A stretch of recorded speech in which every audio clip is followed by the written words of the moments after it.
I'm Alyssa Thompson, 35, and until last Tuesday, I was the Vice President of Operations at Thompson Family Enterprises, our family's third-generation luxury hotel chain. When my younger sister Katherine became CEO, her first act was firing me in front of our entire board, a meeting I had organized. "Your services are no longer required," she announced with a smirk. "Clear your office by tomorrow." I just nodded calmly and couldn't stop laughing. She had no idea she'd just made the biggest mistake of her career. Before I tell you what happened next, drop a comment letting me know where you're watching from, and hit subscribe if you've ever had to deal with difficult family members in business. Thompson Family Enterprises isn't just any business. It's our legacy. We own and operate 12 luxury boutique hotels across the most beautiful locations in America, from a cliffside retreat in Big Sur to a historic brownstone in Boston's Back Bay. Each property has its own character, but shares our family's commitment to personalized service and extraordinary experiences. The business began in 1962, when my grandparents Robert and Eleanor Thompson purchased a small roadside motel in California with their life savings. Grandpa Robert had worked as a hotel manager for years and dreamed of creating something that was truly his own. That first 12-room motel wasn't much, faded wallpaper, lumpy beds, and a flickering neon sign, but it was theirs. What made it special was how my grandparents treated their guests like family. Grandma Eleanor would bake fresh muffins every morning, and Grandpa would personally help travelers with their luggage and offer local recommendations. Their little motel developed such a loyal following that within 5 years, they'd saved enough to purchase a second location. By the time my parents took over in the 1980s, Thompson Hospitality Group had grown to 4 modest but profitable properties. My parents, James and Margaret Thompson, had vision. Dad had studied business, and Mom had an eye for design. Together, they transformed our small chain by adding luxury amenities and seeking out unique locations with character. They believed travelers wanted more than just a comfortable bed. They wanted an experience. Under their leadership, our hotels began winning industry awards and attracting a wealthier clientele. The Thompson name became associated with boutique luxury and impeccable service. I practically grew up in those hotels.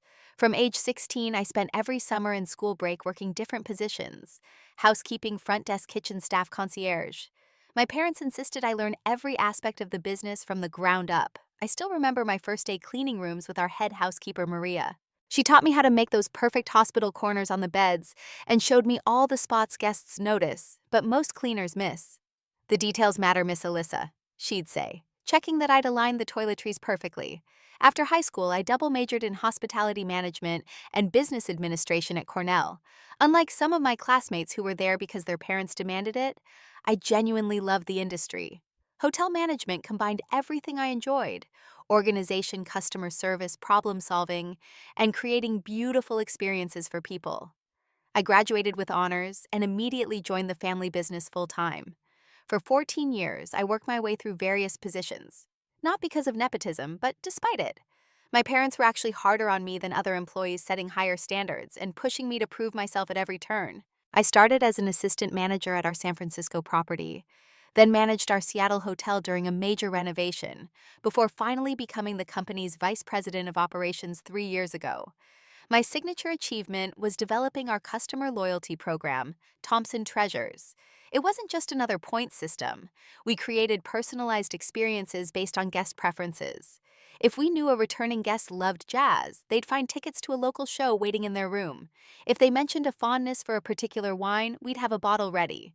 The program increased our repeat bookings by 40% and received industry recognition for its innovative approach. Throughout all this, my younger sister Katherine showed little interest in the family business. 3 years younger than me, Katherine was always the free spirit of the family. While I was learning inventory management, she was at fashion design school in New York. While I was working 60-hour weeks opening our new Denver property, she was launching her own clothing line that, despite beautiful designs, struggled financially. Katherine had style and creativity, but seemed to lack the business fundamentals and work ethic that our parents had instilled in me. So you can imagine my surprise when 3 years ago, Katherine announced she wanted to join the family business. She'd completed an MBA at Harvard Business School and declared she was ready to bring fresh perspectives to Thompson Family Enterprises. Our parents were thrilled to have both daughters involved and immediately created a position for her as creative director. I welcomed her, of course. Despite our differences, she was my sister, and I genuinely believed her design background could benefit our hotels. I spent months mentoring her, explaining our operations, introducing her to our team, and bringing her to important meetings. I wanted her to succeed. Around this time, our parents began discussing retirement. They were in their late 60s and wanted to travel more to stay at other people's hotels for a change. They started talking about succession planning and the future leadership of the company. Naturally, everyone assumed I would take over as CEO. I had the experience, the industry connections, and had practically been running daily operations for years. But Katherine had other ideas. What she lacked in experience, she made up for in charm and confidence. She'd mastered the buzzwords from business school and had a talent for making radical ideas sound innovative rather than risky. Board members, many of whom were old family friends, were impressed by her polished Harvard presentations and modern approach. I noticed concerning gaps in her understanding of the operational realities of our business. She'd propose ideas that sounded good in theory, but would be nightmares to implement. When I'd point out potential problems, she'd dismiss my concerns as resistance to change or outdated thinking. She didn't understand that in the hotel business, theory meets reality when a guest is standing in front of you with a problem that needs solving right now.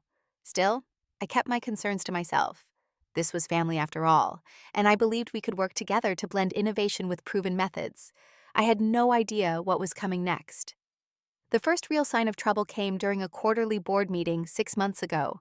Our parents announced they planned to fully retire within 6 months and would be initiating the formal succession process.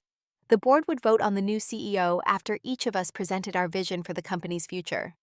I wasn't worried. I had been practically running the company already and had the track record to prove it. Our profits had increased 18% under my operational leadership, and our customer satisfaction scores were at an all-time high. This would be a formality. After the meeting, Katherine's behavior subtly shifted. In previous management meetings, she had been collaborative, if a bit overconfident. Now she became increasingly dismissive of my input. When I'd make a suggestion, she'd sigh audibly or check her phone. Several times she interrupted me mid-sentence with phrases like, "That's an interesting perspective, but what if we tried something from this decade?"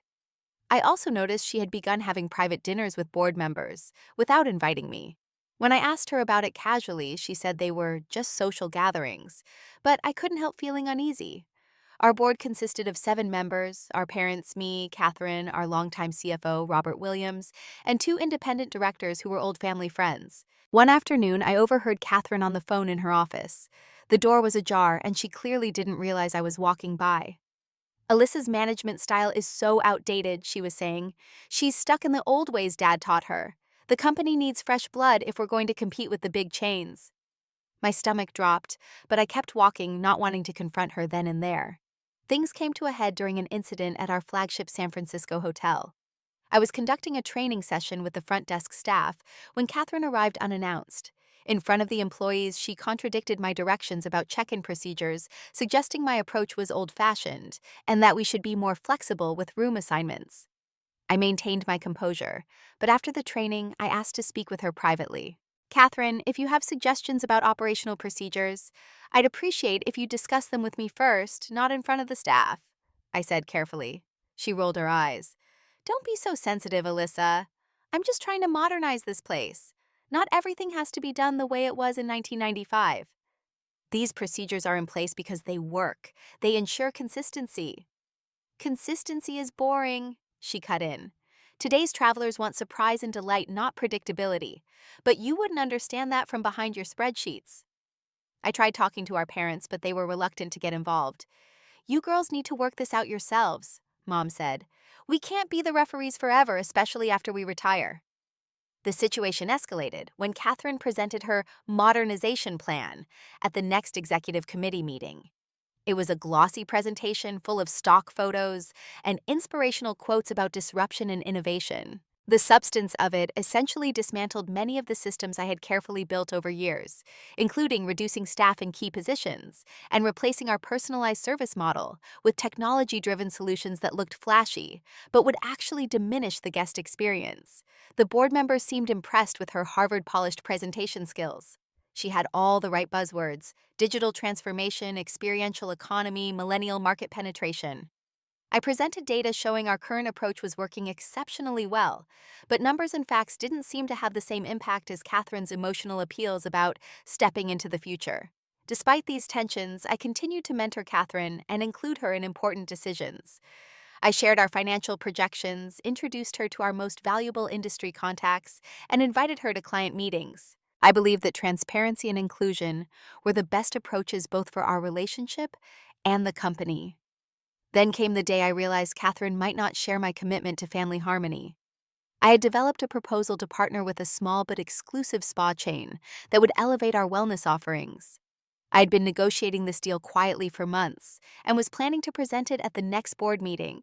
The day before my presentation, Catherine somehow presented the exact same idea in an executive committee meeting, taking full credit and even using some of my slides that she had somehow obtained. When I confronted her later, she simply said, "You snooze, you lose, sis. Business is business." I was shocked, but decided to focus on the positive. At least the company would benefit from the partnership regardless of who got the credit. But this incident opened my eyes to what I was really dealing with. As the CEO selection process officially began, our parents announced that Catherine and I would each present our 5-year vision for Thompson Family Enterprises at a special board meeting. After the presentations, the board would vote on who would become the next CEO. I threw myself into preparing my presentation. This wasn't just about winning a title. It was about protecting the company my grandparents had started, that my parents had built, and that I had helped grow. My vision combined our traditional strengths of exceptional service with thoughtful innovation and sustainable growth. I had data financial projections and concrete plans, not just vague concepts and buzzwords. One evening, working late at the office, I discovered that several important financial documents were missing from my files. These weren't just any documents. They contained details of confidential strategies I'd been developing, including potential acquisition targets and expansion plans. I initially thought I had misplaced them, but after searching thoroughly, I became concerned. The next day, I discreetly asked our IT director to check if anyone had accessed my computer after hours. He looked uncomfortable, but confirmed that someone had logged into my workstation using administrative credentials at 11:15 p.m. 2 nights earlier. When I asked who had those credentials, he mumbled something about senior management and quickly changed the subject. That same week, during an executive meeting, Catherine made a comment that sent chills down my spine. She casually mentioned the potential of expanding into the exact markets I had identified in my confidential research, markets I had never discussed with her or anyone except our CFO. It wasn't a coincidence. My suspicions were confirmed when Lisa, my executive assistant who had been with me for 5 years, pulled me aside after the meeting. "Alyssa, I shouldn't be telling you this," she whispered, looking around nervously. "But Catherine has been having private meetings with board members. I overheard her promising Jackson a position on the executive committee and telling Wilson that she'd approve the pet project he's been pushing for years if he supports her for CEO. I was stunned. This went beyond sibling rivalry. This was corporate manipulation. That evening, I confronted Catherine in her office. "Are you going through my files and making promises to board members for their votes?" I asked directly. Catherine laughed, spinning in her chair to face me. "Wow, paranoid much? This is exactly why you're not CEO material, Alyssa. You're so caught up in your little systems and processes that you can't see the bigger picture. Politics is part of business. If you haven't figured that out by now, maybe you should be the one leaving the company." "This isn't about politics," I argued. "It's about integrity and what's best for the company our grandparents built." "Save the sentimental family history lesson," she snapped. "Grandpa and Grandma built a roadside motel. Dad and Mom made it respectable. I'm going to make it exceptional, and I'll use whatever tools necessary to make that happen." I left her office feeling like I was seeing my sister clearly for the first time. The next day, while reviewing Catherine's presentation draft that had been circulated to the executive team, I found modified versions of my own ideas I had documented in the files that had mysteriously gone missing. She had taken my carefully researched strategies and repackaged them with flashier language and her name. That weekend, our parents hosted a family dinner supposedly to bring us together before the big decision. Instead, it became a stage for Catherine's manipulation. She spent the entire evening making emotional appeals about how she had finally found her purpose in the family business and how much it would mean to her to be taken seriously for once. Our parents, particularly our father, seemed moved by her performance. "Catherine has really grown these past few years," Dad commented, patting her hand. "She brings such fresh energy to the company." I sat there pushing food around my plate, wondering if I should reveal what I knew about Catherine's tactics. But would they believe me, or would it look like I was trying to sabotage my sister out of jealousy? The day before the board vote, Robert Williams, our CFO, who had been with the company for 20 years, called me into his office and closed the door. "Alyssa, I shouldn't be telling you this," he said in a low voice, "but as someone who cares about this company and your family, I think you should know. Katherine has been meeting individually with board members, including your parents. She's secured commitments from at least 4 of them to vote for her tomorrow." "My parents, too?" I asked, feeling slightly sick. Robert looked uncomfortable. "Your father is convinced Katherine needs this opportunity to come into her own. Your mother is hesitant but doesn't want to go against him." I spent that night compiling additional data and backup materials to strengthen my case. I barely slept rehearsing my presentation and preparing responses to potential questions. I knew I was fighting an uphill battle, but I couldn't give up without trying. The morning of the presentation, I discovered one final betrayal. A contact at the Waldorf Group, one of our industry partners, called to ask about Catherine's proposal regarding a joint venture in the Caribbean. This was a project I had initiated and discussed only with our CFO. Katherine had somehow learned about it and approached them independently, presenting it as her own initiative. I arrived at the office that morning with a knot in my stomach, but my head held high. Whatever happened, I would conduct myself with the professionalism and integrity that had guided my career. I had no idea just how badly I would need that resolve before the day was over. The morning of the board meeting, I arrived at the office at 6:30, 2 hours before the scheduled start. I wanted to make sure everything was perfect, from the presentation materials to the coffee service. This attention to detail was exactly how I'd always approached my work at Thompson Family Enterprises. I arranged the boardroom myself, placing presentation folders at each seat, testing the projection system, and even adding small vases of fresh flowers. White lilies, our company's signature. The Thompson family crest hung on the wall behind the head of the table, a reminder of the legacy we were all responsible for upholding. At 8:15, board members began arriving. Robert, our CFO, gave me a sympathetic smile. The 2 independent directors, Jackson and Wilson, avoided meeting my eyes. A telling sign. My parents entered together looking tense. Dad squeezed my shoulder as he passed, but said nothing. Katherine arrived at 8:29, 1 minute before the meeting was scheduled to begin. She carried a tray of expensive coffees from the artisanal cafe 2 blocks away, one for each board member with their preferred orders. Everyone except me. Such a small slight, but the message was clear. "Sorry, Alyssa," she said with a smile that didn't reach her eyes. "I forgot you prefer that cheap break room coffee." I simply nodded and took my seat. The boardroom walls were lined with photos documenting our company's history. My grandparents standing proudly in front of their first motel, my parents cutting the ribbon at our 5th location opening, and more recent additions, showing me leading the team that won Industry Innovation Award last year. Notably absent were any photos featuring Catherine's contributions. Dad called the meeting to order, explaining the process. Katherine would present first, followed by me, then questions, discussion, and finally the vote. He emphasized that regardless of the outcome, we would remain a family and support each other. I wondered if he truly believed that after what was about to unfold.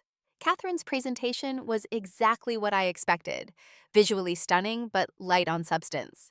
She spoke about revolutionizing the guest experience and disrupting the luxury hotel industry, without explaining exactly how. She showed mock-ups of room redesigns that would cost millions to implement across all properties with no clear ROI analysis. She promised to double our growth within 2 years through aggressive expansion strategies, but glossed over the capital requirements and operational challenges such growth would entail. Despite these obvious gaps, the board members nodded along, seemingly enchanted by her confidence and flair. When she finished with a flourish, declaring, "The future of Thompson Family Enterprises is now," there was enthusiastic applause. My presentation was next, methodical, data-driven, and realistic. I outlined a sustainable growth plan built on our core strengths while strategically expanding into new markets. I presented detailed financial projections, operational improvements, and specific initiatives to enhance our guest experience while maintaining our brand identity. I concluded by emphasizing my 14 years of hands-on experience and proven track record of results. The applause for my presentation was polite but restrained. I could see in some board members' eyes that they had already made their decisions before walking into the room. Dad thanked us both and opened the floor for questions. Most were directed at Catherine's softballs that allowed her to elaborate on her vision without addressing the practical challenges. When questions came my way, they seemed designed to highlight perceived weaknesses in my approach. Isn't your plan too conservative? Aren't you concerned about appealing to younger travelers? Wouldn't Catherine's fresh perspective benefit the company more at this stage? After just 20 minutes of discussion, far shorter than the hour allocated in the agenda, Dad surprisingly called for a vote. "I think we've heard enough to make our decision," he said, avoiding my gaze. This deviation from the planned process confirmed what I already suspected: this was choreographed. The vote was conducted by raised hands, not anonymous ballots, as was our usual practice for important decisions. One by one, hands went up for Katherine Jackson Wilson, my father, my mother hesitantly, and both of Catherine's allies from the executive team. Only Robert, our CFO, and I voted for me. 7-3. It was over. "Congratulations, Katherine," Dad said, his voice thick with emotion. "The board has confidence in your vision for Thompson Family Enterprises." Mom added weakly, "We're proud of both of you girls." Katherine beamed, accepting congratulations from her supporters. Then, without warning, she turned to address the room again. "Thank you all for your trust. As my first act as CEO, I'd like to announce an immediate restructuring of our executive team to align with our new direction." The room fell silent. This wasn't on the agenda. Catherine's gaze fixed on me, her smile turning cold. "Alyssa, your services are no longer required. Please clear your office by tomorrow." The boardroom froze. Dad's mouth fell open. Mom gasped audibly. Even Catherine's supporters looked uncomfortable with this public execution. I felt a strange calm wash over me. Then something unexpected happened. I laughed. It started as a small chuckle and grew until I was genuinely laughing, tears forming in the corners of my eyes. Catherine's triumphant expression faltered. "What's so funny?" she demanded, her voice sharp. I simply gathered my papers, still smiling. "Nothing at all, CEO Thompson. I'll have my office cleared by tomorrow as requested." With that, I stood, nodded respectfully to the board members, even those who had just betrayed me, and walked out of the room with my head high, leaving stunned silence behind me. As I closed the boardroom door, I heard my father's voice rising in protest. But it was too late. The damage was done. Katherine had shown her true colors to everyone, and I had something she didn't know about. Something that would change everything. Back in my office, I began methodically packing my personal items. 14 years of memories condensed into 2 cardboard boxes. Family photos, industry awards, the handwritten note from a guest thanking me for saving their anniversary weekend after a booking mistake. Each item represented a piece of my professional identity, now being stripped away by my own sister. What Katherine didn't know, what no one except me fully understood, was that 6 months earlier, I had been approached by Jackson Resort Group, one of the largest luxury hotel operators in the world. Their CEO, Marcus Jackson, had been impressed by our properties during a stay and reached out to discuss a potential partnership. Initially, I thought they wanted to simply acquire us, which I would have rejected immediately. The Thompson name and legacy were not for sale, but their proposal was much more interesting: a strategic partnership that would allow us to leverage their global presence while maintaining our brand identity and operational independence. Over the past 6 months, I had been having confidential meetings with their executive team, working out a potential deal that could double our company value and expand the Thompson brand internationally. We were discussing a merger that would give us access to their resources and distribution channels, while preserving our unique approach to hospitality. I had deliberately kept these discussions confidential, even from my family. For one thing, I was bound by a non-disclosure agreement until preliminary terms were established. More importantly, I wanted to wait until after the succession decision was made. If I became CEO, I would present the opportunity to the board as a fully formed proposal. If Katherine won, I would brief her privately and hand over my contacts and work to date. Despite our differences, the company's success remained my priority. The partnership meeting with Jackson Resort Group was scheduled for the following week. Katherine had no idea it was even on the calendar. I had been handling the communications personally, and my assistant Lisa was the only other person who knew about the meeting. As I placed my hospitality management award into a box, I faced an ethical dilemma. My loyalty to the family business ran deep.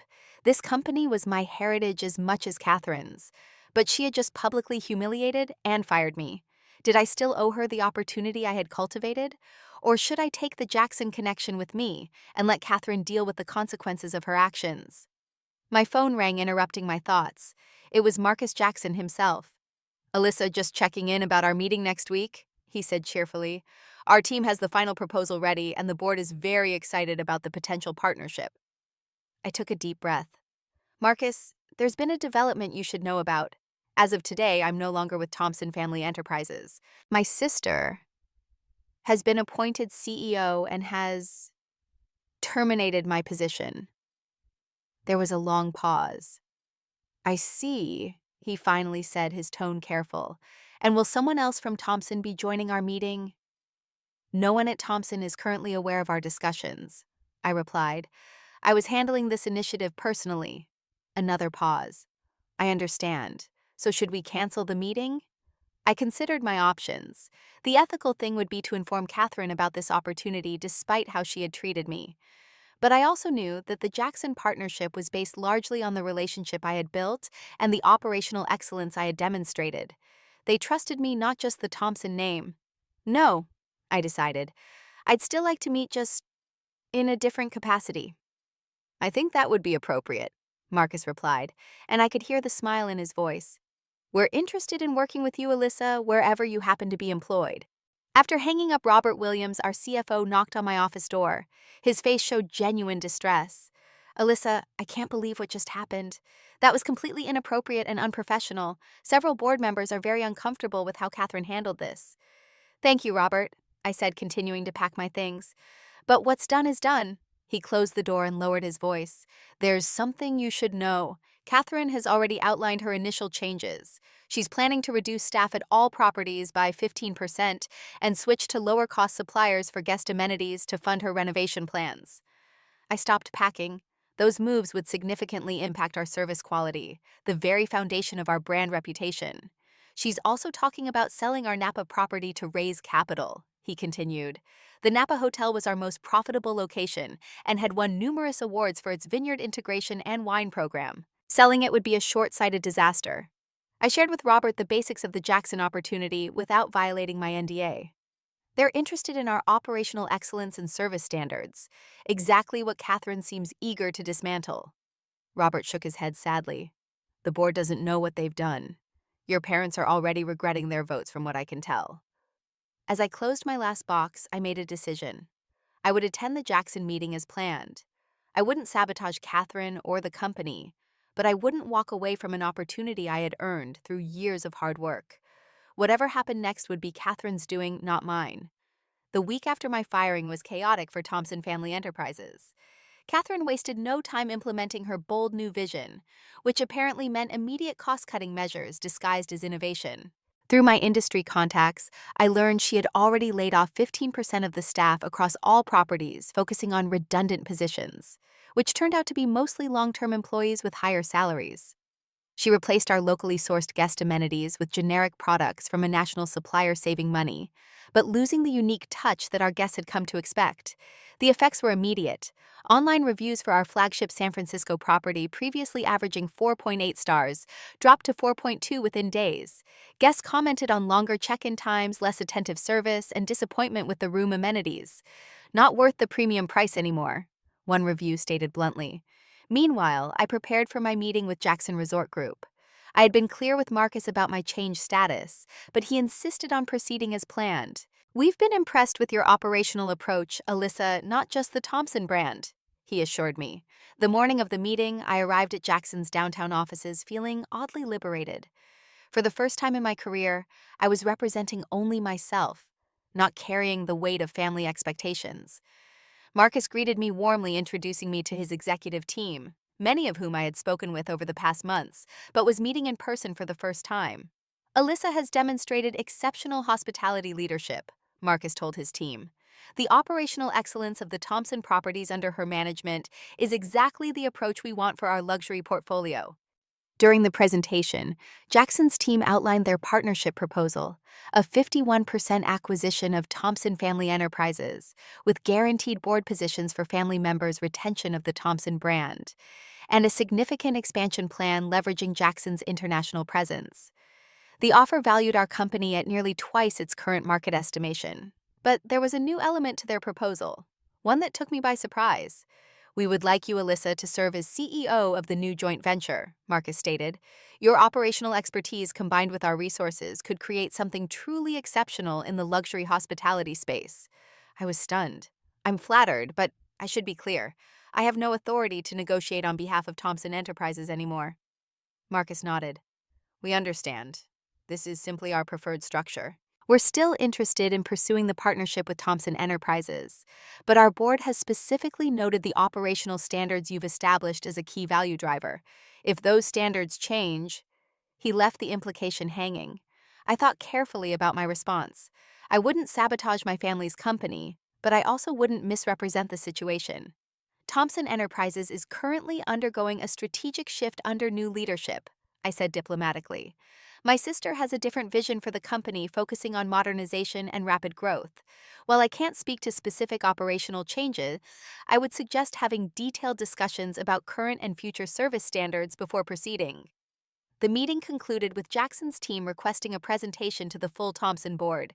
"We'd like to present our partnership offer directly," Marcus explained.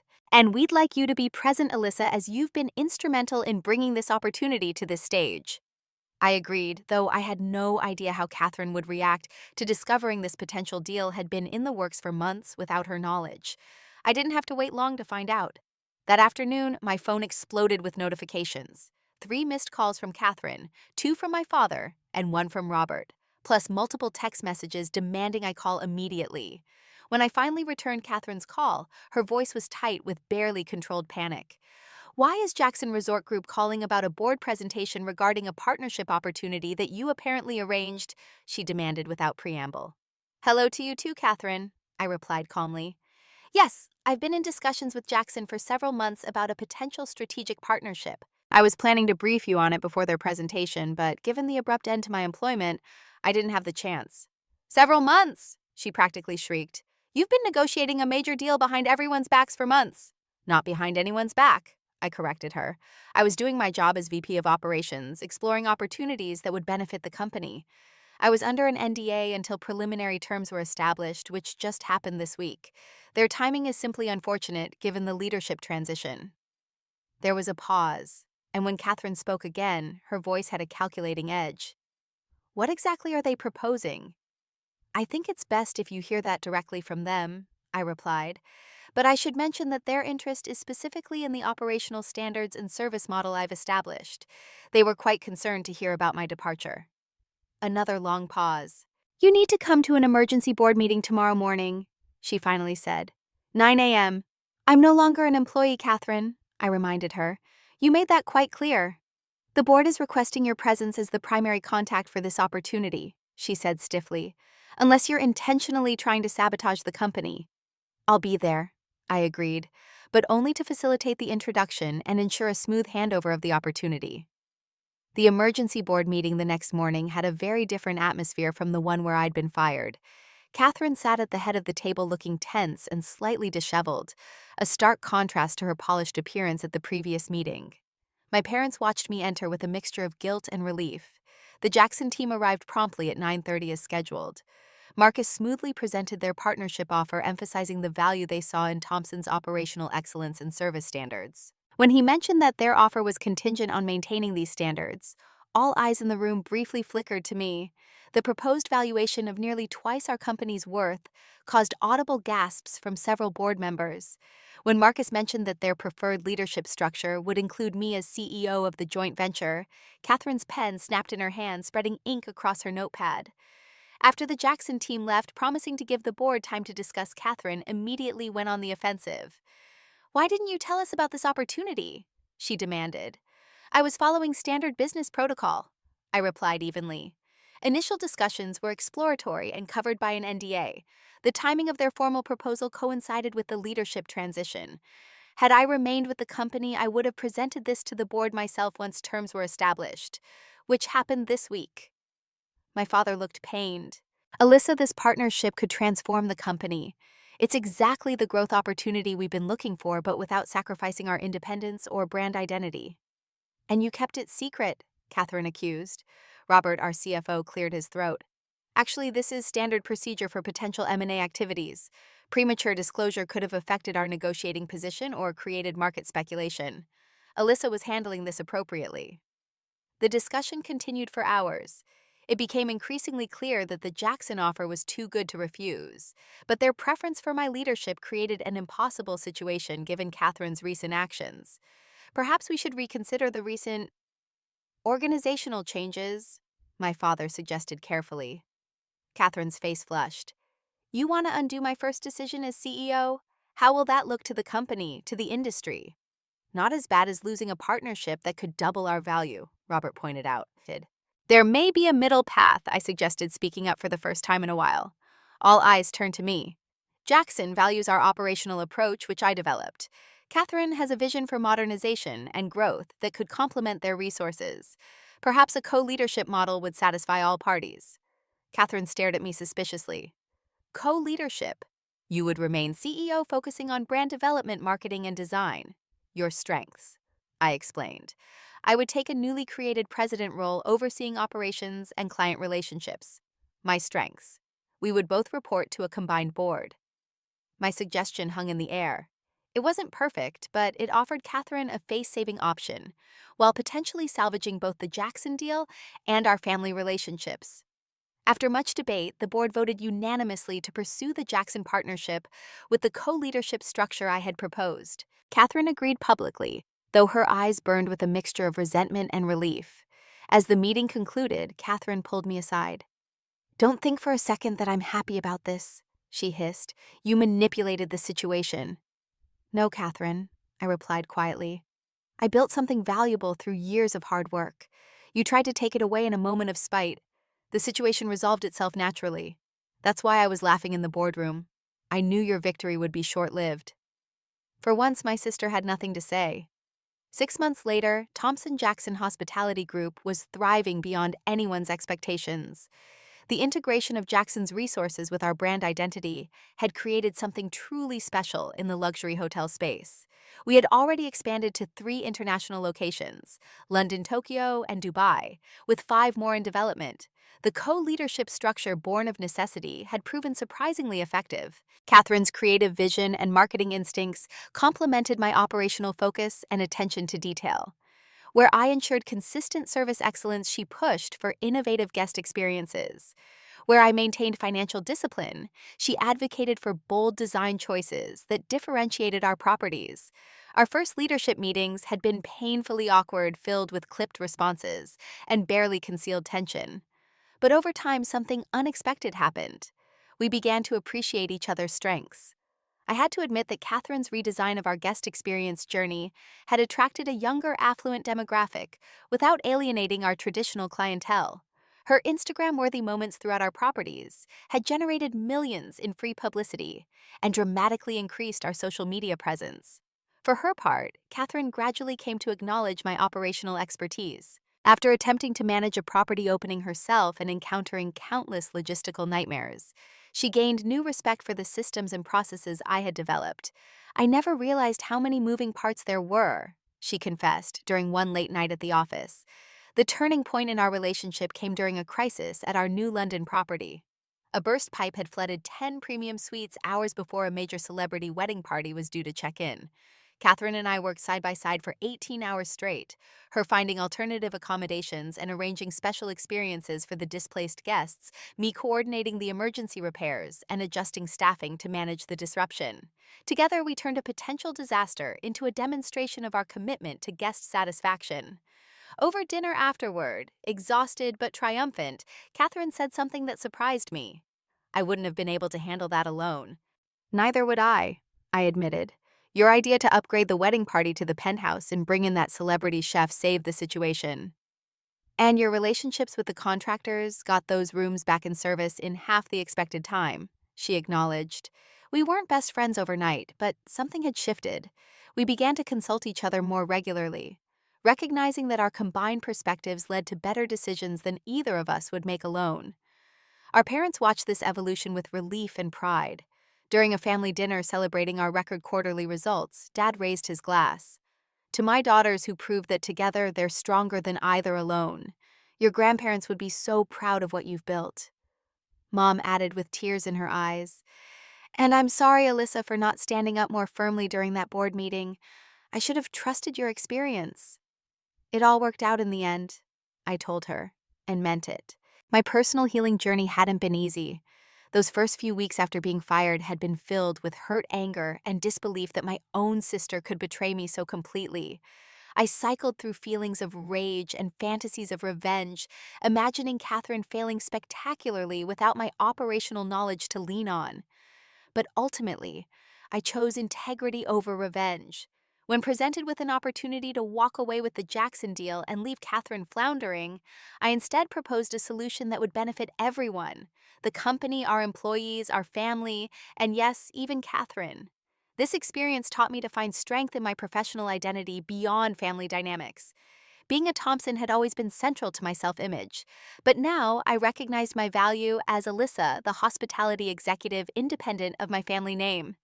I also learned to set boundaries even with family. Katherine and I now had clearly defined areas of responsibility and decision-making authority documented in our leadership agreement. This structure protected both of us from the kind of power play that had led to my firing. Most importantly, we began rebuilding trust through actions, not words. Each successfully co-managed crisis and collaborative decision added another brick to the foundation of our new working relationship. We would never have the uncomplicated sisterly bond of childhood, but we had developed something that worked: a professional partnership based on mutual respect and complementary strengths. The experience taught me a profound lesson. True business success requires both innovation and experience, just as family relationships need both change and stability. Catherine's creative vision had value, and so did my operational expertise. Neither of us was complete without the other. Looking back, I now understand why I laughed in that boardroom when Katherine fired me. It wasn't mockery or scorn. It was the sudden, liberating realization that my worth couldn't be diminished by anyone's opinion or decision, not even my sister's. I knew who I was and what I had built. Sometimes being fired from one role opens the door to something better. Not just a better position, but a better understanding of yourself and your relationships. In my case, it forced a long overdue recalibration between Katherine and me, ultimately leading to a stronger company and a healthier family dynamic. So if you're dealing with difficult family dynamics in business, remember that professional worth exists independently of family approval. Stand firm in your value, maintain your integrity, and sometimes the very crisis that seems designed to destroy you becomes the catalyst for something unexpectedly positive. Have you ever had a moment where someone tried to diminish you only for it to reveal your true strength? Share your story in the comments below. If this resonated with you, please subscribe and hit the like button. And if you know someone dealing with family business challenges, share this video with them. Sometimes knowing you're not alone makes all the difference. Thank you for listening to my story, and remember, sometimes the best response to being underestimated is simply to smile, knowing what they don't.